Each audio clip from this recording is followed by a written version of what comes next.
Olá, estamos chegando com mais um podcast do programa Gerson de Brito, aqui no nosso site 104 News. E o nosso convidado de hoje é daqui de Goiverê, da paróquia Nossa Senhora das Candeias, o padre Givanildo.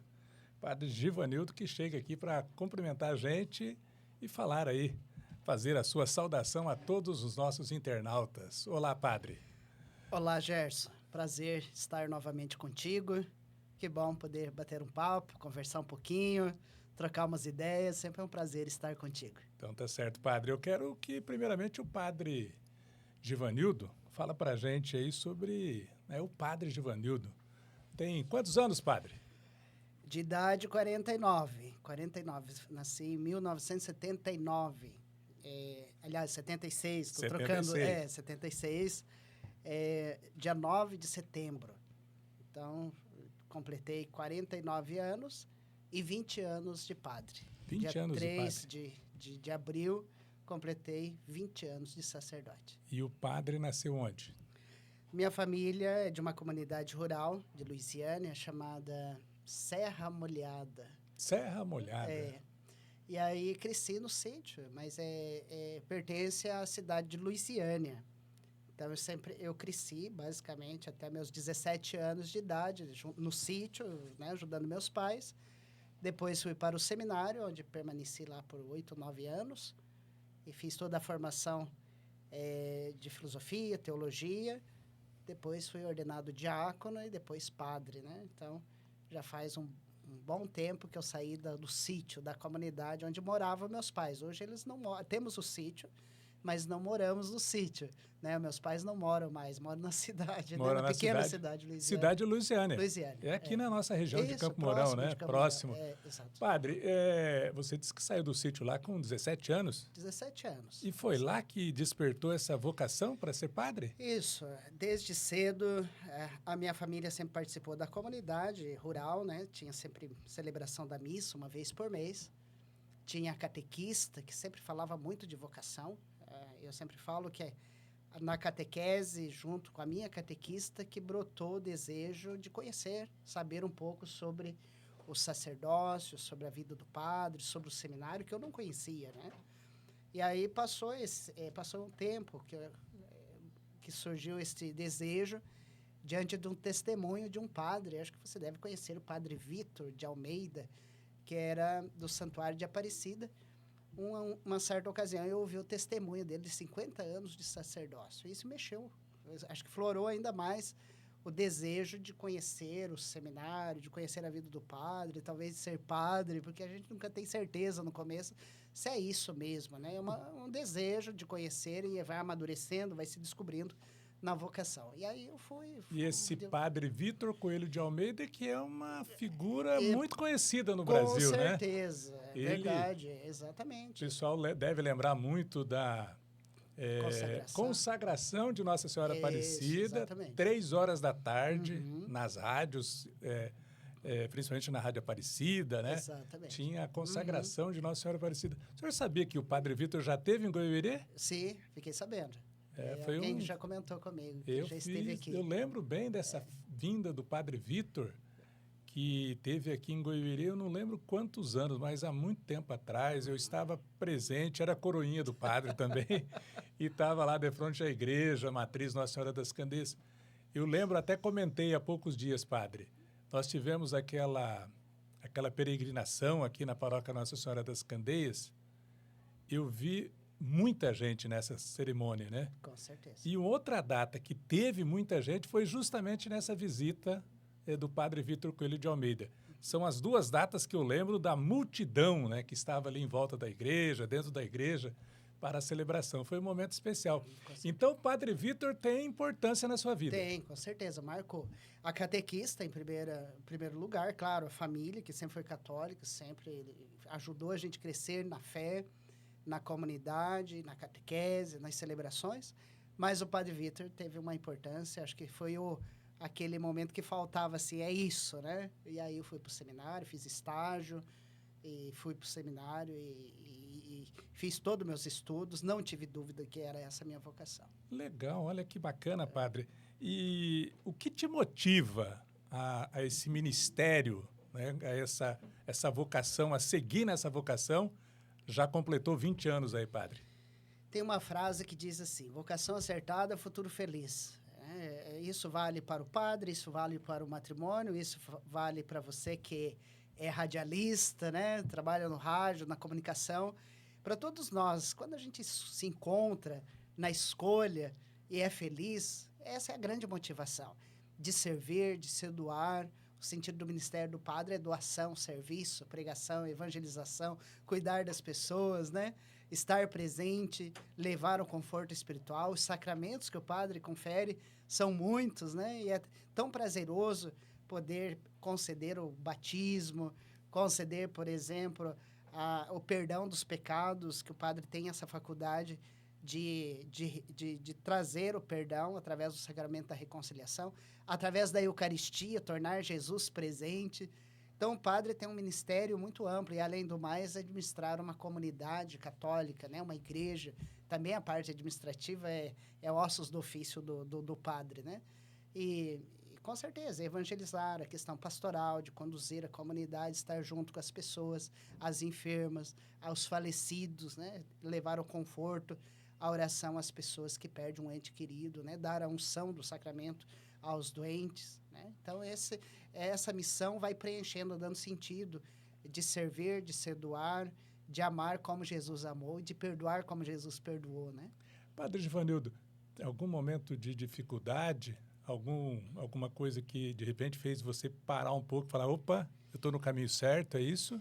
Com certeza. Sempre é importante a gente fazer avaliação. Sempre que nós estamos na caminhada, é sempre importante avaliar. Claro que às vezes você tem aquela sensação, eu poderia oferecer mais, eu poderia fazer mais, mas o importante é você fazer o seu melhor. Sempre falo, faça o seu melhor, que Deus faz a parte dele, né? Certo. Que a gente faz muita coisa com as nossas forças humanas, mas tem coisa que não depende do padre, né? Os frutos vão ser bons, você vai produzir muitos frutos na vida da comunidade, na evangelização.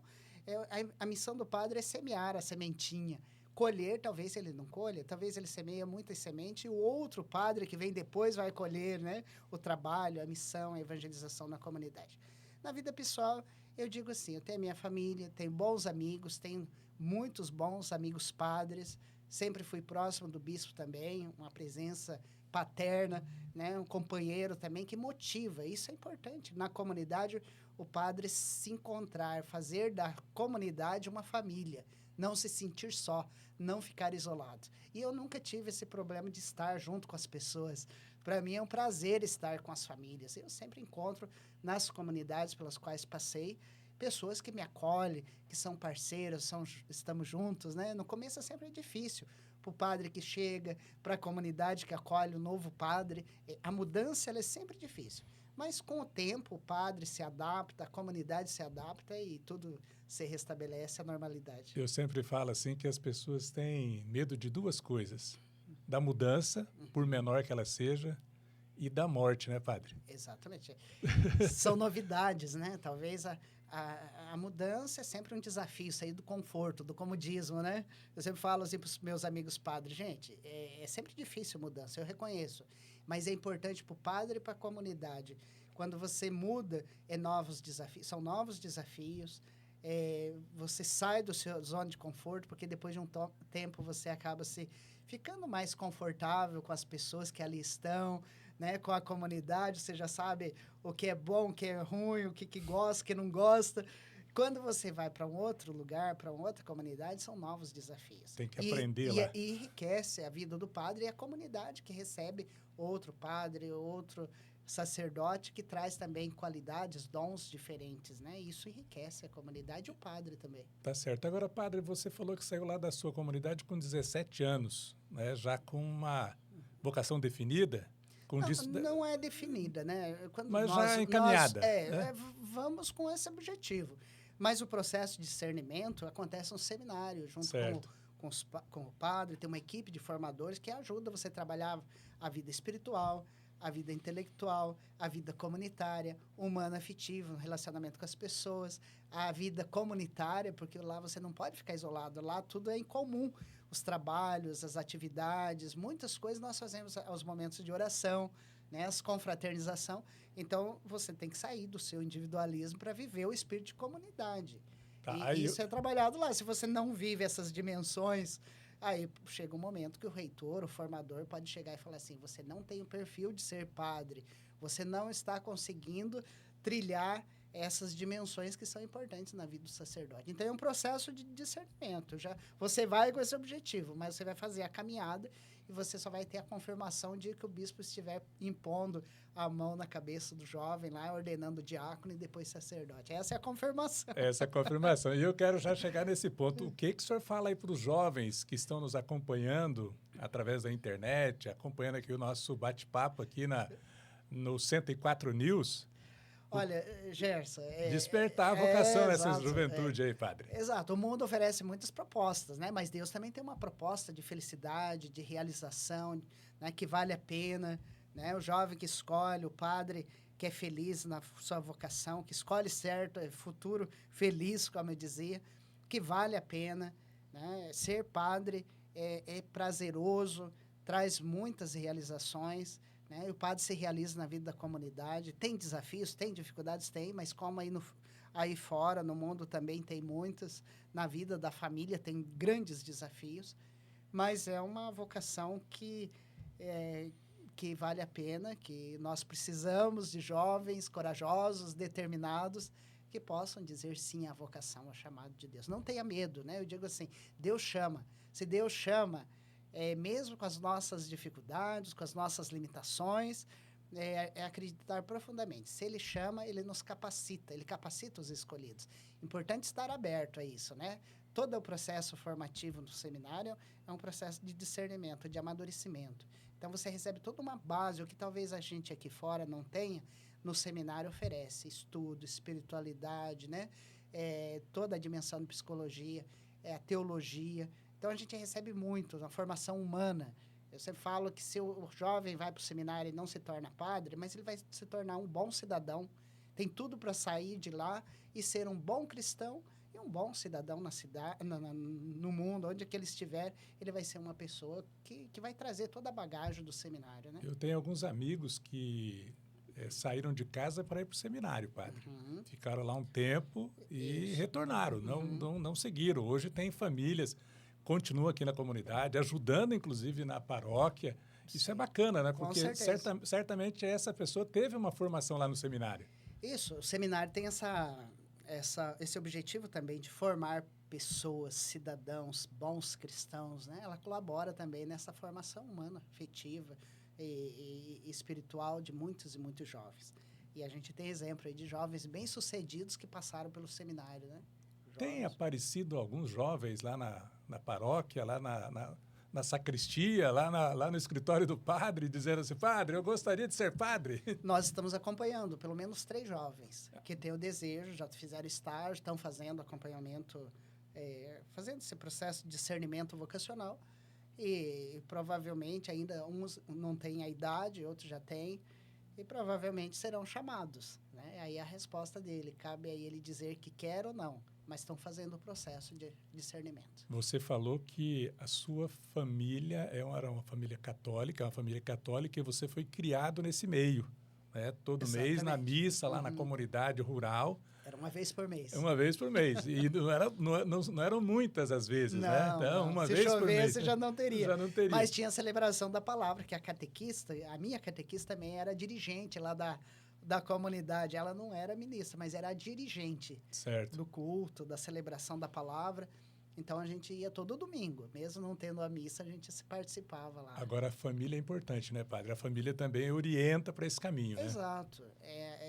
A família é a base, né? Então, se desde cedo é uma forma de evangelizar também, né? Estar presente na vida dos filhos, né? Com certeza. Eu vejo que o padre Givanildo fala com alegria dessa vocação, né? Desse trabalho que você faz, dessa sua ação na comunidade.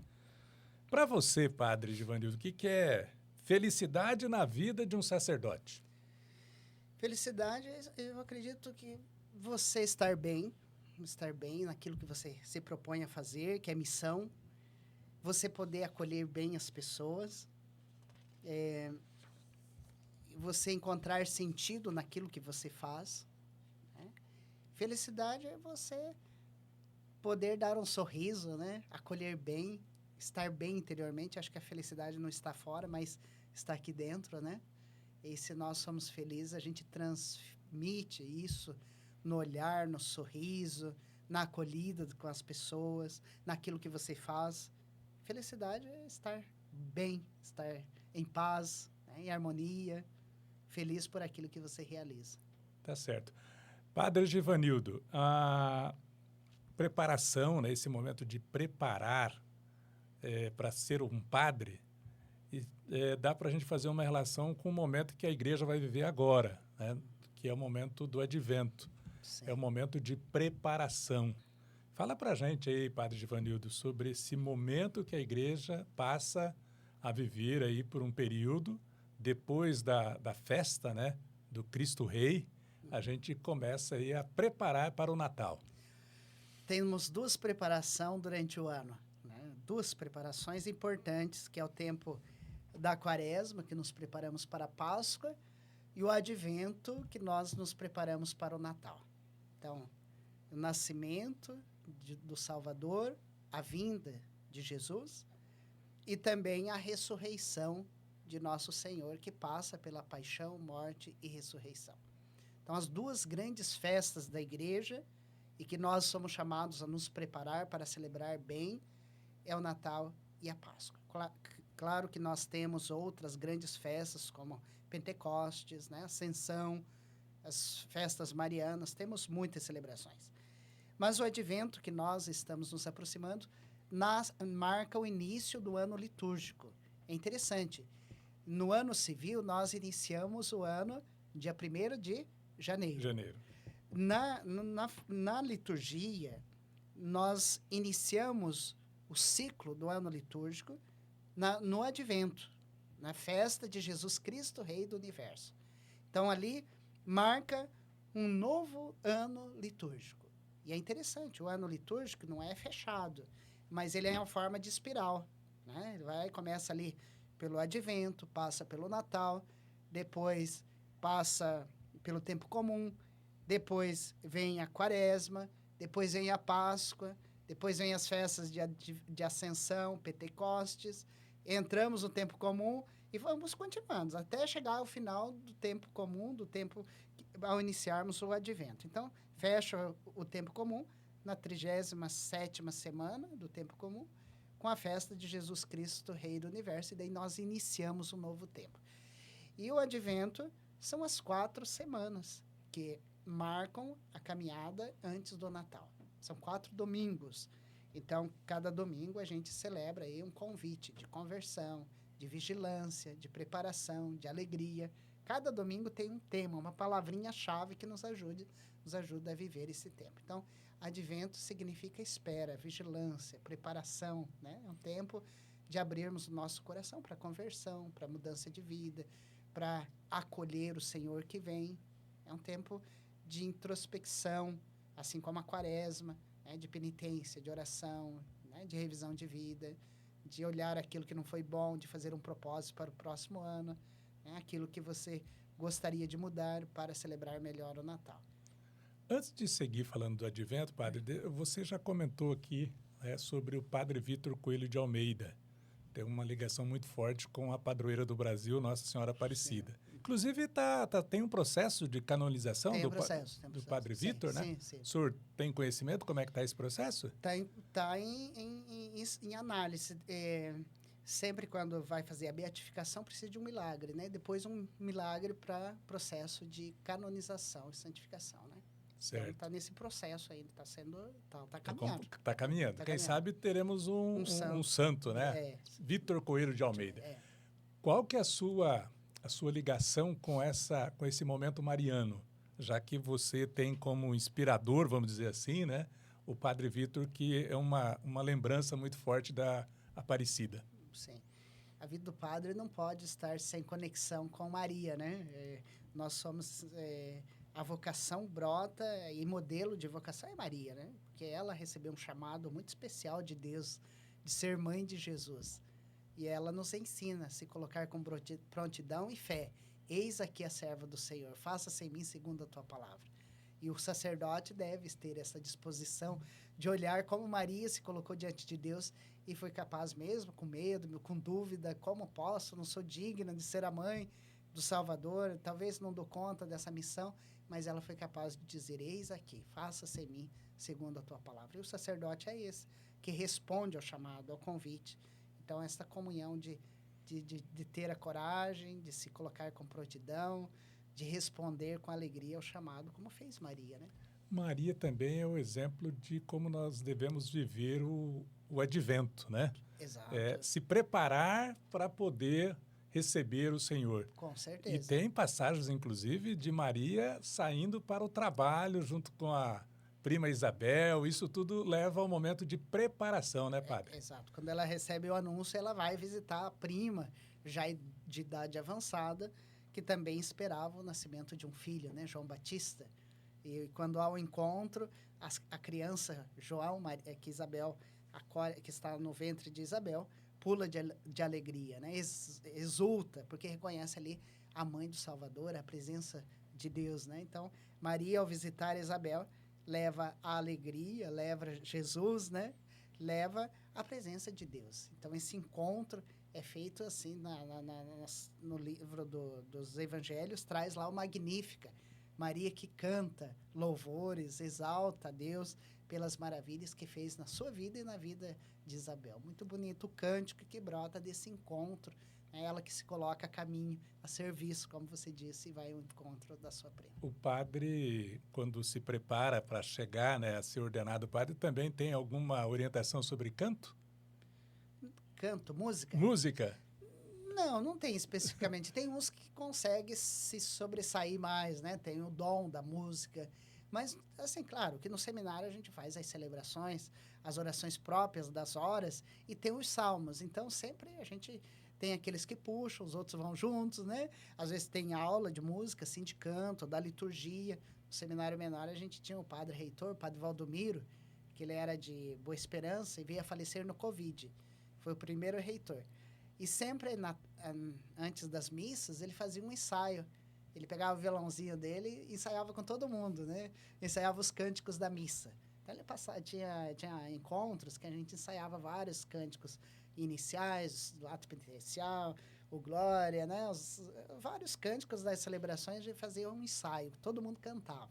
Então, isso eu lembro que foi no seminário menor com o padre Valdomiro. Depois, nunca mais tivemos esse ensaio, assim, alguém que puxasse. Mas tinha a possibilidade, quem gostava de tocar um instrumento, fazer aula, o seminário sempre oferece também essa condição, né? Incentivava. É. Falando nisso, como é que é o setor de canto da igreja da Paróquia Nossa Senhora das Candeias? Está contente com o trabalho que eles fazem? Animam bem as celebrações? Nós temos vários grupos, né? Temos vários grupos, e grupos muito bons. Nós somos privilegiados pelos grupos que nós temos. Em geral, as paróquias não têm essa qualidade de música, de cantores, de equipes que nós temos aqui. Muitas paróquias têm dificuldades. Tem grupos bons, mas também aqueles grupos que é de arrepiar. Não ajuda o padre na celebração, não. Né? Atrapalha, inclusive. Então, nós aqui somos privilegiados, né? Legal. A gente tem bons grupos. Então, é bem escalado, é bem dividido. Então, nós somos privilegiados nesse sentido, porque na maioria das comunidades o padre sofre. Padre, no Advento também nós temos uma apresentação das cores, né? Tem aquela coroa do Advento. Do Advento. Isso tem as cores. Explica pra gente aí como é que são essas cores, qual o significado de cada uma, Na padre. verdade, a gente coloca lá um monte de cor, né? Coloca o verde, o branco, o vermelho, o roxo, mas a coroa... as 4 velas significam os 4 domingos. 4 domingos que nós vamos celebrar ao longo do Advento. Então, é a caminhada que marca. Na verdade, o que a liturgia propõe é que sejam lá 3 velas roxas e uma rósea. No terceiro domingo do Advento, a rosa é uma cor que expressa a alegria. O rosa, rosa, é porque a festa do nascimento se aproxima. Então, o terceiro domingo do Advento é uma cor rosa. Os outros domingos são roxo.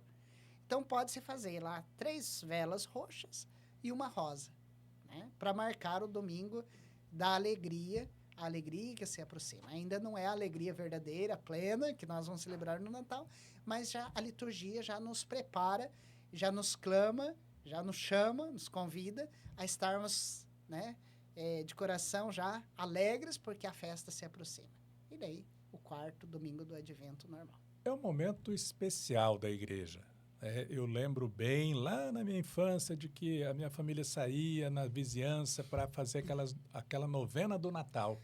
Isso. Isso tem uma importância muito grande, né, padre? Com certeza. Eu tenho incentivado bastante as lideranças, famílias, as comunidades. Eu sempre falo, façam pequenos grupos, né? Pega o livrinho da novena. É um momento também de nos ajudar na preparação do Natal. Além da liturgia da missa, né? Da missa do Advento, que é toda uma celebração já voltada para esse tempo, também a novena de Natal é um tempo das famílias se encontrarem e rezarem e fazer a novena, e já tem vários grupos fazendo. Eu peguei mais de 1000 livrinhos e praticamente já foi todos, né? Então, a gente vê assim o entusiasmo, a alegria das famílias, das pessoas aqui da comunidade para celebrar a novena. A novena é um tempo assim muito abençoado, porque as pessoas se encontram para rezar. Já é uma tradição de rezar. Claro que tem algumas ruas, algumas quadras que não tem, mas eu sempre falo, reúna lá 2, 3 vizinhos e faça a novena, que vale a pena. A paróquia tem um número de fiéis bom, né, padre? Eu acho que você tem o privilégio de estar numa paróquia assim que tem uma participação popular muito grande nas novenas. Sim. Né? Tem sempre muita gente, né? Tem. Guerê é uma cidade grande. Nós temos aqui 3 paróquias. Mas, claro que tem as pessoas que são mais fiéis, participativos ali na sua paróquia. Uns na Cristo Redentor, tem ali o bairro ali, né? Então, eu participo ali. Da Nossa Senhora do Perpétuo Socorro também. Mas, como tem alguns que participam de vez em quando lá no Cristo Redentor, lá no Perpétuo Socorro, também tem muitos da cidade que participam em outras paróquias e vêm participar. E o nosso povo, que é a maioria, que participa aqui na Nossa Senhora das Candeias. Eu sempre falo, a igreja é bonita, materialmente, né? Mas ela se torna muito mais bonita com a participação das pessoas. Então, é esse o sentido de nós termos uma bonita igreja, uma igreja grande. Se o povo não participasse, a comunidade não participasse, nada disso valeria, né? Porque o mais importante é a igreja viva, a igreja espiritual, né? E nós somos templos vivos do Espírito Santo, como dizia a liturgia do final de semana, né? Somos templos, somos santuários. Então, temos, sim, com certeza, muita gente, muitos colaboradores, né? Muitos dizimistas, e nós temos uma igreja que pode ajudar mais tanto a diocese como as instituições sociais aqui da cidade, né? Nós damos uma boa ajuda. Claro que nós temos uma estrutura muito grande, então a gente gasta muito também para fazer a manutenção dessa estrutura, mas é graças ao dízimo e à colaboração. Eu sempre faço umas campanhas de ajuda para o seminário. Esse final de semana fiz uma campanha também para ajudar aquelas cidades que foram destruídas pelo vendaval. São Rio Bonito do Iguaçu. E outras cidades.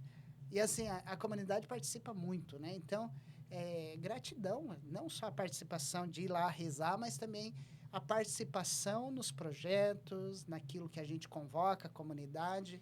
Eu vejo uma comunidade muito solidária, muito participativa em todos os aspectos. Então, agradecer e louvar a Deus por essa comunidade. Tá, né? Certo. Como é que é a convivência do padre da paróquia Nossa Senhora das Candeias, que é a maior, com os padres das outras 2 paróquias? A gente convive bem. Convive bem. Convive bem. A gente sempre está juntos em reuniões.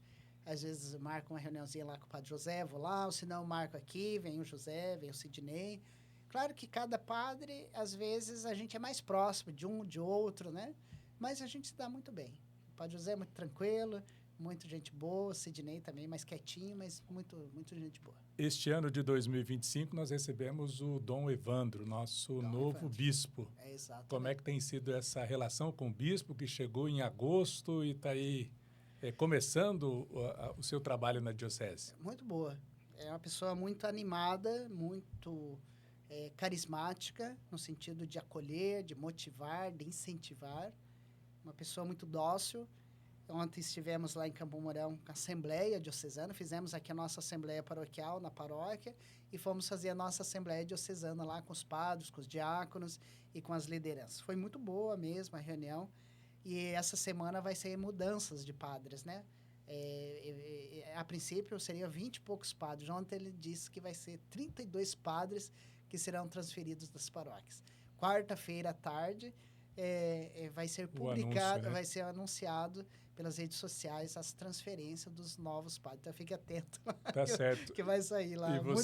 E você falou que já comentou com os padres. Mudança é também um momento de você conhecer coisas novas. Isso. Precisa ter essa tranquilidade, né? Tem. Mas o bispo já conversou com todos os padres que vão ser mudados, né? Então ele já chamou, já conversou. Já está tudo resolvido, né? Já está tudo resolvido. Já está tudo encaminhado. Os primeiros que sabem são os padres que entram nas mudanças, né? Então o bispo joga bem aberto nesse sentido. Legal, é uma boa relação e isso deve contribuir muito para o crescimento da nossa diocese. Isso, diocese, igreja, né?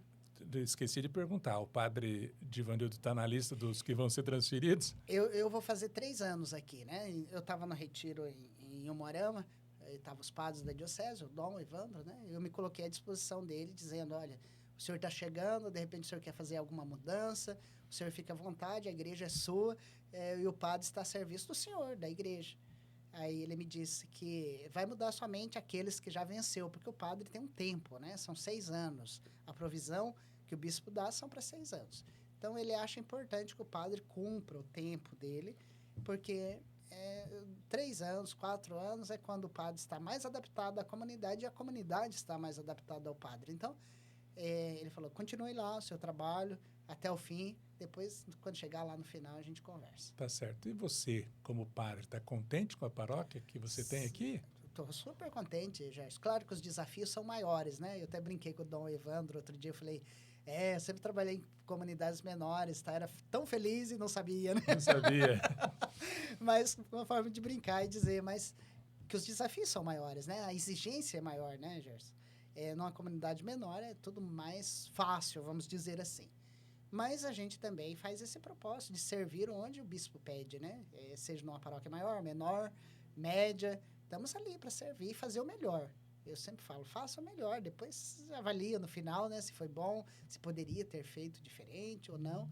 Mas super feliz. As pessoas têm boas lideranças, pessoas parceiras no trabalho, na missão, não tem o que reclamar. Às vezes a gente tem umas tretinhas lá, mas resolve, conversa, todo mundo, até a hora que o padre tem que puxar um pouquinho a orelha, segurar, mas depois acolher também, né? É importante. E corrigir na caridade, no amor, né? No amor, tá certo. Padre, a relação com a cidade, o que você acha de Goiuerê? O que você tem percebido? O que você, como padre, poderia falar assim, olha, se a gente melhorasse isso aqui, o que você tem sentido em Goiuerê, já que está há 3 anos aqui, padre?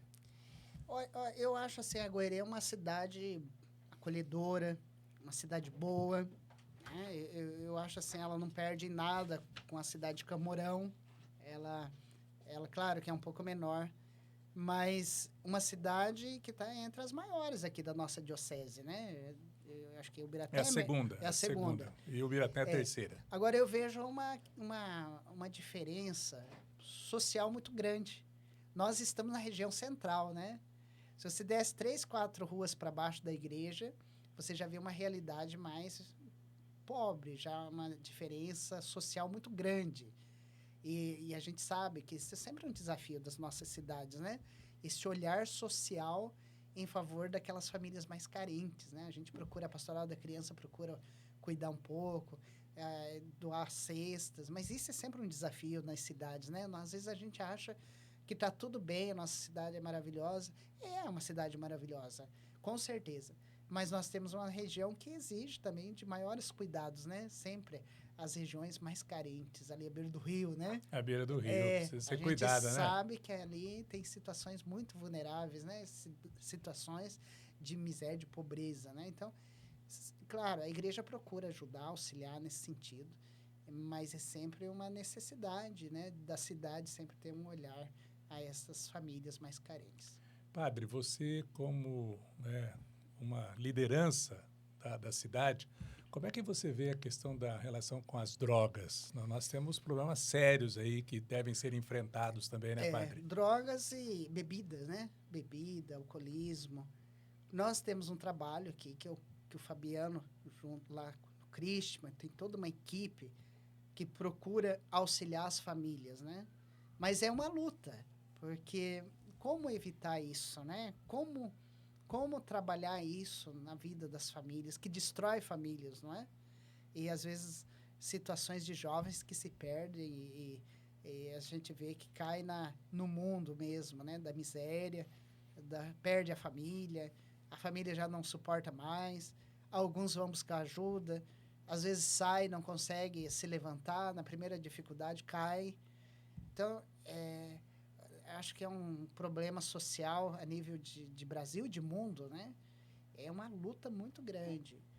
O que fazer? Eu imagino que tenha que ter algum programa também do governo, das cidades, junto com as instituições, né? Das igrejas, das comunidades, tentar oferecer algo mais para as crianças, para que, principalmente essas crianças que estão nas vilas, né? E talvez realidades mais pobres que convivem nesse meio, fazer um trabalho desde a infância, para que elas não venham cair neste mundo, que depois que cai é tão difícil sair, né? Então, é um trabalho social que eu vejo que tem que ser feito, que é muito amplo e que exige também dedicação, exige também dinheiro, né? Que exige projetos.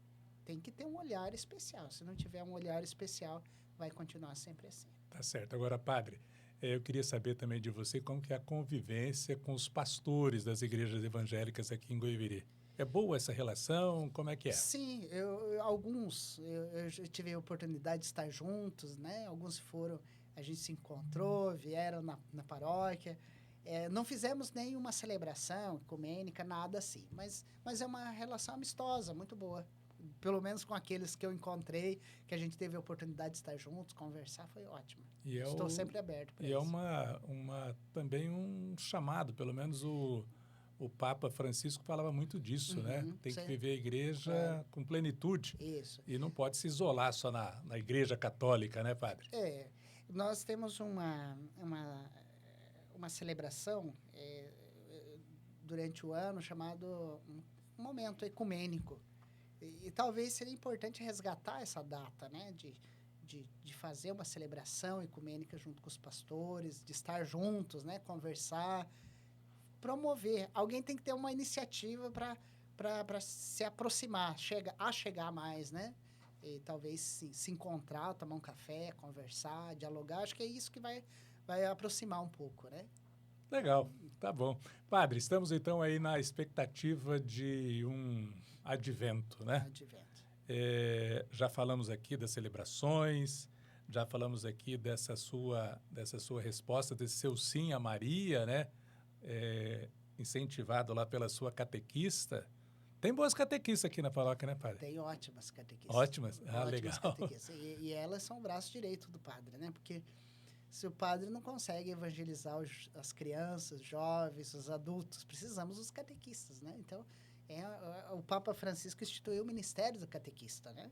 O Ministério do Catequista. Então, é um ministério, né? É um serviço muito importante na vida da comunidade e nós temos aí vários catequistas que trabalham com as crianças, com jovens, adolescentes e adultos. Tem a catequese, um itinerário de catequese de adultos, que é muito importante. E a paróquia dá um treinamento? Tem sempre a formação. Sempre a formação. Formação decanato de Goerê, que envolve aí as paróquias em volta, e também tem da diocese. Então, sempre o material, as formações, os momentos espirituais é dado pela diocese e pelo decanato. Tem um material próprio? Tem material. Material que já orienta como fazer essa... E tem as orientações da diocese. Tem um assessor. Nós temos um padre assessor que vai nos encontros, que reúne as catequistas nas paróquias para dar essas formações bíblicas, de teologia, pastoral, né? E é o padre Valdir, lá de Campo Mourão. Tá padre certo. Muito animado e bom. Já que eu falei das catequistas, deixa eu perguntar dos jovens. Como é que você tem sentido a participação dos jovens aqui na sua paróquia, padre? Boa pergunta, Gerson. Nós temos aqui alguns grupos, Cursilho, marianos, filhos de Pentecostes, né? Acho que é um pouco esses que eu lembro, que são grupos que participam, que atraem muitos jovens. Mas talvez sejam jovens que já estão dentro da igreja, né? Eu sempre falo que o desafio é atrair aqueles que estão fora, né? Nós temos muitos jovens na igreja, mas nós temos muitos jovens também fora. Lá fora, né? Que estão nas festas, que é importante. Claro, o jovem gosta de festa. Quem não gosta da festinha, né? De estar com os amigos. Mas sempre o desafio de fazer da igreja também um espaço de acolhida, que eles se sintam bem acolhidos, né? Que eles tenham vontade de participar. E é um desafio de olhar para os jovens. Nós temos muitos e muitos jovens, mas talvez a grande maioria não estejam dentro da igreja. E precisamos conquistar esses jovens para a igreja. Exatamente. Tem que usar as ferramentas certas aí. Mas padre. a gente vê, sim, claro, muito jovem na igreja, muitos grupos aí fazem retiro, encontros, né? Que reúne 300, 400 jovens. Muito bom mesmo. Então, temos que dinamizar, falar talvez uma linguagem que atraia mais o jovem, né? Certo. E a internet? Como é que a igreja tem usado a internet aí no dia a dia, padre? Nós temos as redes sociais, né, da paróquia, Facebook, tem o Instagram, temos lá a Pascom, que faz a divulgação das atividades, dos eventos, de alguns momentos, mas talvez pudéssemos usar melhor, né? Acho que hoje não ver a rede social como inimiga, mas um campo fértil de evangelização, né? É um espaço muito bacana. Espaço bacana. Padre, eu tenho ainda algumas perguntas aqui, mas eu queria falar de outras coisas aí que, de repente, o padre também, as pessoas que estão nos assistindo, gostariam de saber do padre. Uhum. O padre é palmeirense. Palmeirense. Eu tô triste porque ontem perdeu, né? Perdeu lá pro Mirassol, mas daqui a pouco... Mas tá empatado de ponto, tá na liderança ainda. Faz tempo que é palmeirense, padre? Bastante tempo, desde criança. Desde criança, já torcendo pro... Do Palmeiras, palmeirense. Sempre torci pro Palmeiras. Então tá certo. Pratica o esporte, padre? Vou na academia. Nem sempre, às vezes falta um pouquinho, mas precisaria. Eu gosto de futebol, mas ultimamente não tenho jogado, faz tempo. Não tem dado tempo? Eu fiz uma cirurgia no olho, eu tinha alto grau de miopia, e aí levei um bolado, tive que fazer uma cirurgia de retina, fiquei meio medroso, né? Acabei me afastando um pouquinho. Mas o médico me liberou, né? Já está liberado já para jogar. Liberado. Mas vamos ver. O pessoal do clube de campo sempre me chama para jogar. Às vezes os horários, datas, acabam não batendo, não dando certo. Eu vejo que você participa sempre aqui da sociedade também, numa reunião, num encontro, num jantar, numa festa, você sempre está participando. Participo. Isso é bom, né, padre? Eu procuro estar em tudo. Que me chamam, se eu posso, eu estou. Eu não excluo ninguém. Eu gosto de estar no meio das pessoas. Eu acho que é uma oportunidade, né? De repente, para mim, ir lá na sua casa é difícil, não bate, não dá certo, mas nós nos encontramos lá no evento, né? Você me chamou aqui no rádio para a gente bater um papo, eu vim com prazer, porque é o momento de a gente estar junto, conversar, mostrar presença, né? Levar o nome da igreja, da comunidade para a cidade, né? Que é tão importante. Tá certo. Padre, agradecer a sua participação aqui. Deixar o convite para que você volte outras vezes aqui participar com a gente. E eu gostaria que você deixasse aí uma mensagem, né? Primeiro, neste momento do advento. Né? Fala para a gente, então, para a gente se preparar e a mensagem que você deixa para esse momento que a igreja vai viver daqui uns dias. Isso. Aproveite, é um tempo muito especial, é um tempo de vivermos esta preparação que a igreja nos proporciona para celebrarmos bem o Natal. Então, não deixe de participar das celebrações da missa, procure participar da novena de Natal, né, que você possa celebrar bem este momento do advento, que é de conversão, de espera, de vigilância, o Senhor que vem, que ele possa encontrar uma casa bem preparada, né, uma casa de acolhida, de portas abertas. Eu acho que o mais importante é abrir as portas das nossas casas, do nosso coração, para acolher Jesus que vem. Né? Que o Natal seja um tempo de renovação, de esperança, de fé, de alegria, né? Diante de muitas dificuldades, talvez, que você tenha vivido, de momentos difíceis, seja um momento de dizer, não estou sozinho, o Senhor vem novamente, né? O Senhor está conosco. E celebrar Jesus é celebrar essa presença de Deus. Legal. Para a gente concluir, pedir para o padre Givanildo, então, fazer uma bênção especial para a gente aqui. E para você que está acompanhando a gente aqui pela internet, né? Você que está sempre ligado aqui no 104.news. Então, a bênção do nosso Padre Givanildo. Muito bem. Queremos pedir a bênção de Deus, a intercessão de Nossa Senhora das Candeias sobre todos nós. O Senhor esteja convosco, Ele está no meio de nós. A nossa proteção está no nome do Senhor, que fez o céu e a terra. Por intercessão de Nossa Senhora das Candeias, desça sobre vós, sobre a vossa casa, a vossa família, a bênção de Deus Todo-Poderoso, em nome do Pai, do Filho e do Espírito Santo. Amém. Amém. Feliz e Santo Natal a todos. Feliz e Santo Natal a todos. Muito obrigado, Padre Givanildo. Para você que esteve ligado com a gente, até a próxima.